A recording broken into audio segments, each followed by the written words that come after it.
folks, this here is Yager, an action sci-fi flight game released back in 2004, developed by Yager. This is the same company behind the famous PTSD simulator, Spec Ops The Line, and if you're wondering why I called it that, well, I can't spoil it for you. Anyway, it's been nearly 10 years since this game was released. How does it fare? Well, let's find out. You take the role of Magnus Tide, a Han Solo-ish Peter Quill type freelance mercenary, and he lets everyone knows who he is. Based wing leader Alexi and freelancer Tide. Magnus. The name's Magnus, Sarah. He's fresh off messing up his last mission, which cost him his ship and his love interest, who got bumped down in rank. 5 years training down the tubes. Back to where I started in one easy move, thanks to the one and only Magnus, trust me I know what I'm doing, Tide. But he does have quite the reputation. It's not bad, but anything can be improved. Come down and I'll see if I can find something for you. God, it's huge! Anyone want to join in the fun? Sounds interesting. For reasons unknown, he's given another shot to redeem himself, working for the Proteus Corporation, which is situated at these very, very nice tropical islands. When you first start, you're given a tutorial stage to get acquainted with the controls. The controls themselves are not too bad. You get two modes of flight. Hover, which you remain in place. The ship can be turned on its axis. You can also move forward by holding down the left trigger, albeit very slow. This is useful for sniping. I'll get to the weapons in a minute. The second mode is just flying. It handles well enough, although there's no throttle control, so basically you're flying in the same speed. After that, we have to complete a mandatory training course with no option of skipping it, unfortunately. It's not too hard, just shoot some targets, fly through some rings, the usual training stuff. After that, you're finally let off the leash. That should show Proteus I don't need their stupid training. For the weapons, you have your primary rapid-firing laser, which runs out of juice if fired for too long, and have to wait for it to recharge. Secondary includes missiles, machine gun, which deals more damage than the laser, and a railgun. Ammo is limited, so in order to refill it, you'll have to be on the lookout for ammo boxes while exploring the world. These can easily be missed despite a feint of a glowing highlight around it. There's an auto lock-on against enemy ships, which makes dogfights a bit easier. If your ship takes too much damage, there are these repair pads throughout the map. I always find it amusing while landing on one of these things, the enemies will still fire on you. Of course, no damage occurs until after the repair is complete. The levels themselves are pretty interesting, from tropical islands to snowy mountains, and this desolate wasteland. You know how there's that one level that you hate in a video game? Well, this is it. You see, in the first part of this, you got these gun emplacements which could do serious damage. Wait, Tide? What happened? Tide? Luckily, by taking out this generator, it shuts them off. Hey, Tide, what's happened? The guns have gone dead. All the guns? It seems so. And then you got these drones, and they are everywhere. Now, taking on one or two is not a problem. However, in packs of 4 or 5, they can be really fucking annoying. If they'd stop and talk, they might find they like me.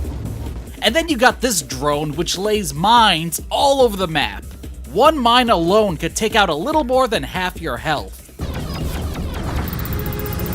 Holy shit! Later on, you gotta protect this locomotive train in order to get through a gauntlet of turrets, which could really fuck you up. Oh no! Disaster! Oh shit! Yeah, it seems there's difficulty spikes at random in this game. One moment you're shooting down pirates, the next you're sneaking through enemy territory and getting pumped full of lead if caught. Are you shitting me? Yes, there's a sneaking mission. Sneaking with your ship. This is the worst form of stealth you could ever come up with. Note to any developer thinking about making an action flight game. Never, ever, ever put stealth missions in your game, because I guarantee you, players will hate you for this and will want to refund your game. In some of the levels, you can do what is an equivalent of a side mission, which can net you some rewards. I think I have something for you. Missing a case of vodka? The environments are nice and detailed. My favorites are the Proteus Islands and the Free Trade Zone. I love the ship designs in this. You got a variety of fighters, bombers, and even warships, and it is awesome to witness them duke it out. So, what is the story of Yager? Well, in the future, nations no longer exist. As of now, the world is ruled by corporations. First you got Proteus, which Tide works for. Then you have the militaristic DST, who are also obviously German, judging from their accents. I have to withdraw from this confrontation, but the next time we meet, it will be my greatest pleasure to blow you out of the sky. To be honest, I still have no idea what DST stands for. You also got the Free Trade Zone, a neutral territory that is suspicious of the other two. Bringing outsiders? Just another excuse for them to interfere with the free TV.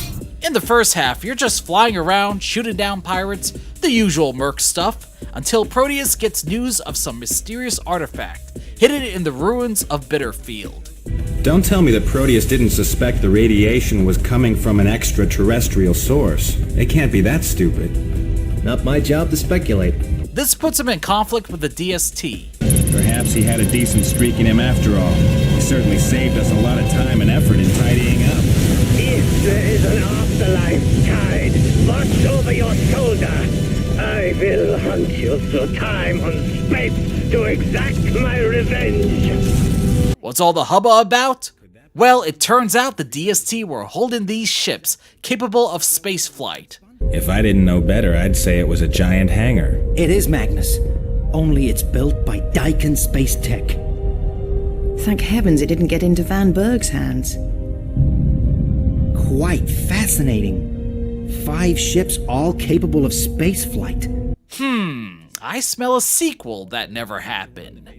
Overall, it's not a bad game. The graphics are good for the time it was released in, although the models look a little dated. Like Tide himself. Jeez, compared to Sarah, who is modeled better and looks like a real person.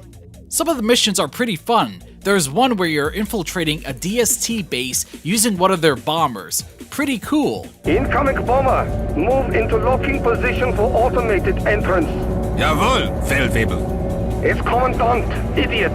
And then there are some frustrating missions like Bitterfield. Damn it! This is bullshit! The story kept me interested all the way through, and it looked like the ending was setting up for a sequel, which again never happened unfortunately due to it being a commercial failure. Later on in the years, Yager would release more titles, from Spec Ops The Line, which is probably their most famous game no doubt, to another game that is similar to their first one, called Dreadnought. It's kinda like Yager, but with big ass ships. I guarantee you they took inspiration from their original title. Their latest game is Frontier the Cycle, which is an online first-person PvP. It takes place on a distant planet full of hostile aliens, where the player has to craft resources and fight to survive. You know what? I can imagine this being a sort of sequel to Yager. Magnus Tide becomes a test pilot for one of those ships and crash lands on this alien planet. Yeah, might as well expand the universe of Yager. I was thinking about this. There have been some classic titles that were remade, like Mafia 1, which turned out to be good. And then you got the remake of the first House of the Dead game, which turned out to be crap. Honestly, this game could do with a remake, make some improvements like unlock new ships to play with. That alone would add a lot of replayability value.